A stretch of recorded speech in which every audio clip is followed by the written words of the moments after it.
안녕하세요. 해우사 한의원 김준명 원장입니다. 잘 지내셨나요? 이번 시간에는 입냄새 환자들이 조심해야 될 음식에 대해서 한번 말씀을 드려볼까 합니다. 입냄새 환자분들이 많이 하시는 질문 중에 뭘 먹으면 입냄새가 좋아지나요? 이런 말씀들을 많이 하시는데요. 음식을 조절하는 것만으로 입냄새가 치료될 수 있다. 이렇게 말씀드리긴 어렵지만 식습관을 고치고 음식 섭취를 잘하는 것이 입냄새 치료와 입냄새 예방에 도움이 되는 것은 분명합니다. 저는 어떤 음식이 입냄새에 좋다 이렇게 말씀드리기보다는 어떤 음식들을 조심하시고 음식을 어떻게 드셔라 이런 말씀들을 많이 드립니다. 지금부터 말씀드릴 음식들이 입냄새 환자분들이 조심해야 되는 대표적인 음식들입니다. 자, 첫 번째로는 지나치게 맵거나 짠 음식, 너무 뜨거운 음식, 향신료가 많이 들어간 음식입니다. 이런 음식들은 위장에 자극을 주기도 하고 입에 자극이 많이 되기 때문에 음식을 먹었을 때 입안이 텁텁하고 또 입안을 건조하게 하고 혀에 자극을 줘서 뜨끈뜨끈한 자결감을 느끼게 하는 등 입냄새에는 안 좋은 영향을 줍니다.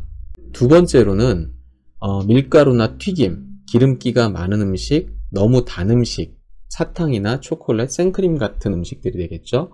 그리고 탄산이 있습니다.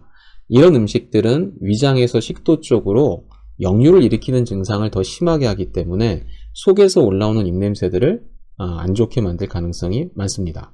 그 다음으로는 지나친 육식, 패스트푸드, 인스턴트 음식들이 있겠습니다. 이런 음식들은 한의학적으로 볼 때 위장에 열을 많이 만들어내서 입냄새를 잘 유발하기도 하고 입냄새를 악화시킬 수 있는 그런 음식들입니다.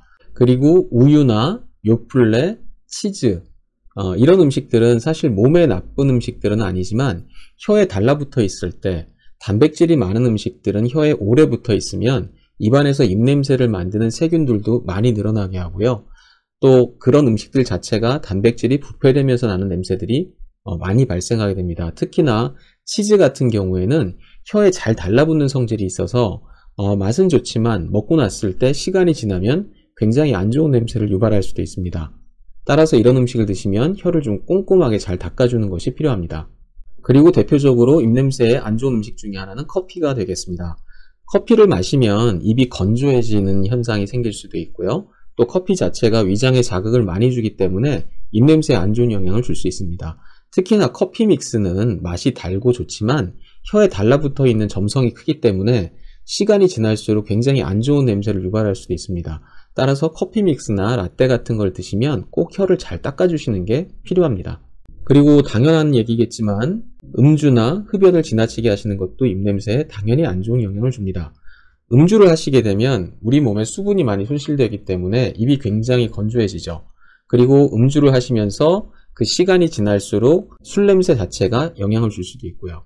그리고 위장이 안 좋으신 분들은 당연히 술을 많이 드실수록 위장이 더 나빠지니까 안 좋은 영향을 주겠죠.